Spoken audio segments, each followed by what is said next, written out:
নমস্কার, আমি রত্নারানী নাগ, সহকারী শিক্ষিকা, কাটাবাড়ি এয়ার খান উচ্চ বিদ্যালয় থেকে বলছি।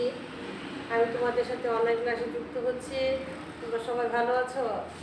নতুন বছরের শুভেচ্ছা আর নতুন বই পেয়েছো, তাই আমি আজকে অষ্টম শ্রেণীর প্রথম অধ্যায় উপনিবেশিক যুগ ও বাংলার স্বাধীনতা সংগ্রাম সম্পর্কে তোমাদেরকে বলবো। তোমরা বই খাতা নিয়ে বসো এবং দেখো। এখন আমাদের অধ্যায়টা হচ্ছে প্রথম অধ্যায়, ঔপনিবেশিক যুগ ও বাংলা স্বাধীনতা সংগ্রাম। এখন আমি সংজ্ঞাটা বলছি, একটু মনোযোগ সহকারে তোমরা দেখো। বাংলা ইউরোপীয় বণিকদের আগমন, ব্যবসা বাণিজ্যের উদ্দেশ্য হলেও পরে তারা আমাদের রাষ্ট্র ক্ষমতা দখল করে নেয়। এদের মধ্যে ইংরেজ ইস্ট ইন্ডিয়া কোম্পানি প্রতিযোগিতায় এগিয়ে যায়।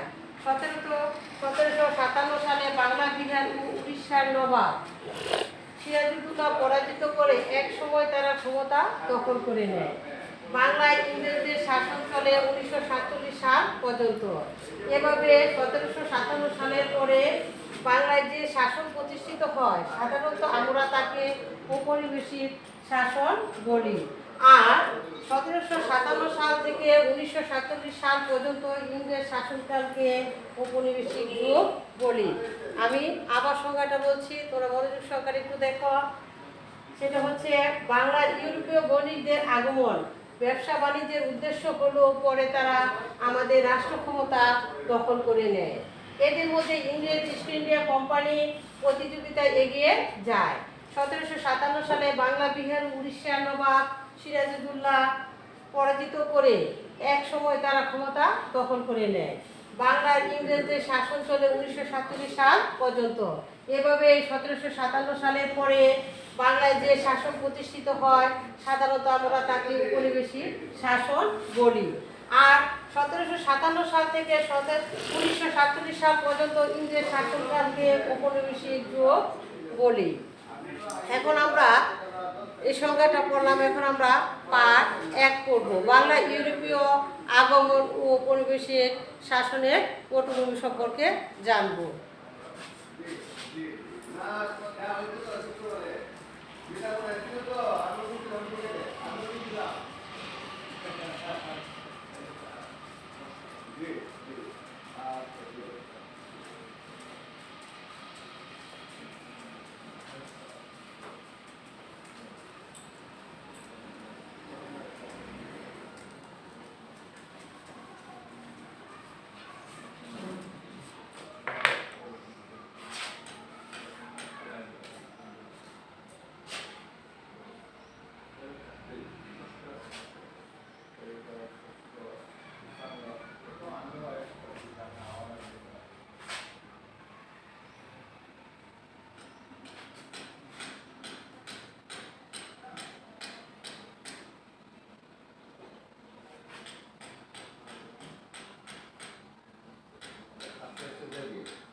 প্রিয় শিক্ষার্থীবৃন্দ, আমি পাঠ 1-এ দেখো তোমাদের সাথে আমি আলোচনা করছি। সেটা হচ্ছে বাংলা ইউরোপীয়দের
বাংলা ইউরোপীয়দের আগমন ও ঔপনিবেশিক শাসনের পটভূমি সম্পর্কে আমরা এখন বলবো। বিদেশ কর্তৃক কোনো দেশ দখল করে শাসন প্রতিষ্ঠা করলেই তাকে ঔপনিবেশিক শাসন বলা হয় না। ঔপনিবেশিক শাসনের বৈশিষ্ট্য হচ্ছে দখলদার শক্তি চিরস্থায়ীভাবে শাসন প্রতিষ্ঠা করতে আসে না। তারা জানে একদিন এই শাসনের পাট উঠিয়ে তাদের ফিরে যেতে হবে নিজ দেশে। তারপর তখন তাদের শাসনের বিরুদ্ধে স্থানীয় মানুষ বিক্ষুব্ধ হয়ে উঠবে বা অন্য কোনো কারণে অন্যের দেশ শাসন করা আর লাভজনক মনে হবে না, তখন ফিরে যাবে নিজ দেশে। এভাবে অন্য কোনো দেশের উপর যখন তাদের আধিপত্য হচ্ছে উপনিবেশিক স্থাপন, আর উপনিবেশিক প্রতিষ্ঠা করা এই শাসনের বলা হয় উপনিবেশিক শাসন। এখন আমরা উপনিবেশিক শাসন সম্পর্কে জানবো, এখন এর পটভূমিটাও জানবো। সেটা হচ্ছে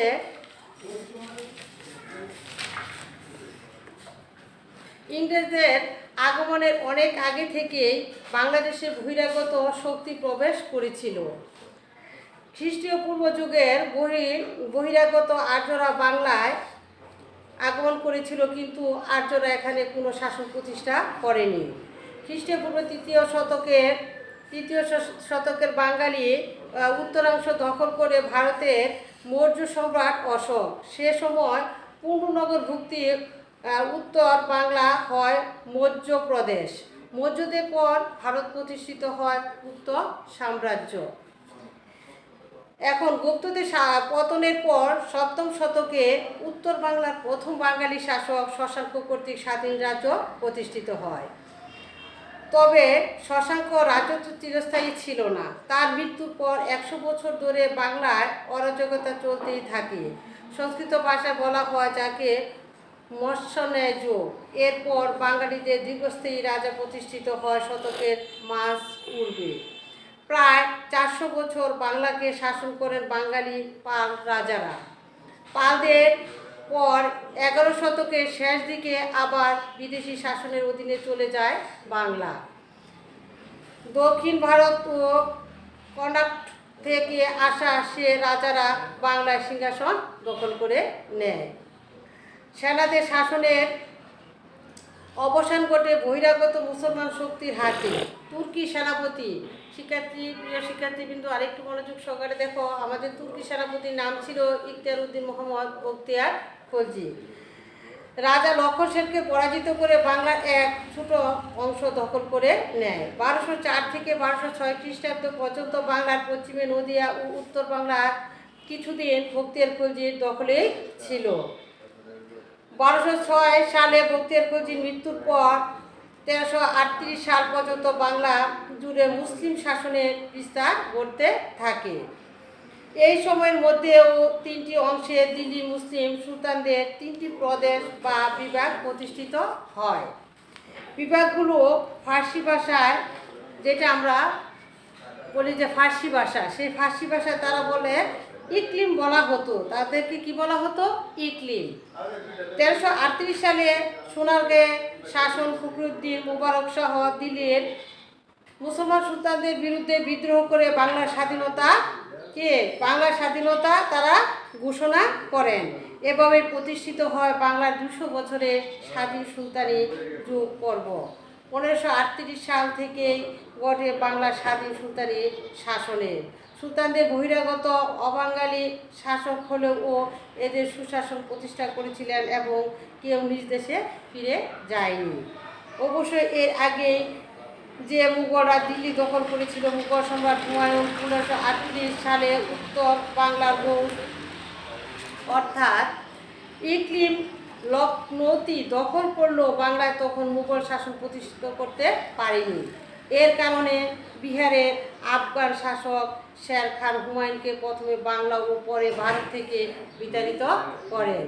এই পর্বে অবাঙালি আফগানদের হাতে চলে যায় বাংলার সিংহাসন। ভারতে মুঘলরা আবার সংগঠিত হয় এবং দিল্লি সিংহাসন পুনরুদ্ধার করেন। এরপর সম্রাট আকবরের সময় 1576 সালে পশ্চিম বাংলা ও উত্তর বাংলার অনেকটা অংশ মুঘলদের অধিকারে আসে। পূর্ব বাংলা অর্থাৎ আজকের বাংলাদেশের অংশ সহজে মুঘলরা দখল করতে পারেনি। 12 ভূঁইয়া নামে, প্রিয় শিক্ষার্থীবৃন্দ আমি আরেকটা কথা বলছি, সেটা তোমরা একটু মনোযোগ সহকারে শোনো। সেটা হচ্ছে 12 ভূঁইয়া। যে 12 ভূঁইয়াদের নামে পরিচিত পূর্ব বাংলার জমিদাররা এক যুগে মুঘল আক্রমণ প্রতিহত করেন। আকবরের সেনাপতি মানসিংহ কয়েকবার চেষ্টা করেও বারো ভূঁইয়াদের নেতা ঈশা খাঁকে পরাজিত করতে পারেনি।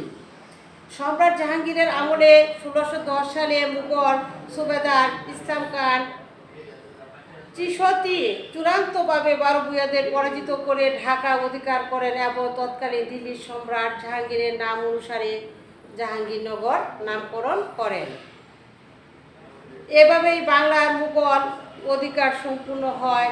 এই বিদেশি মুঘল শাসন চলে 18 শতকের মাঝামাঝি পর্যন্ত। 1757 সালে পলাশী যুদ্ধ, নবাব সিরাজউদ্দৌলার পতনের মধ্যে দিয়ে আমরা নিচের ক্লাসে পড়ে আসছি পলাশী যুদ্ধ সম্পর্কে। আর পলাশী যুদ্ধটা হচ্ছে আমাদের 1757 সালে। সেই সালটাকে কিন্তু আমরা পূর্বেই জেনেছি, আবার এই ক্লাসে আবার জানতে পারলাম। এখন আরেকটু শুনো যে 1757 সালে পলাশী যুদ্ধে নবাব সিরাজউদ্দৌলার পতনের মধ্যে দিয়ে মুঘল শাসনের চূড়ান্ত অবসান ঘটে। সেই সাথে বাংলার ক্ষমতা দখল করে আরেক বিদেশি শক্তি। এভাবে শুরু হয় ইউরোপীয় শক্তির শাসন। প্রিয় শিক্ষার্থীবৃন্দ, আমি এইখানে আজকে পার্ট 1 সম্পূর্ণ করলাম। তোমরা ভালো থেকো, সুস্থ থেকো, এই কামনা করে সবাইকে ধন্যবাদ জানাচ্ছি।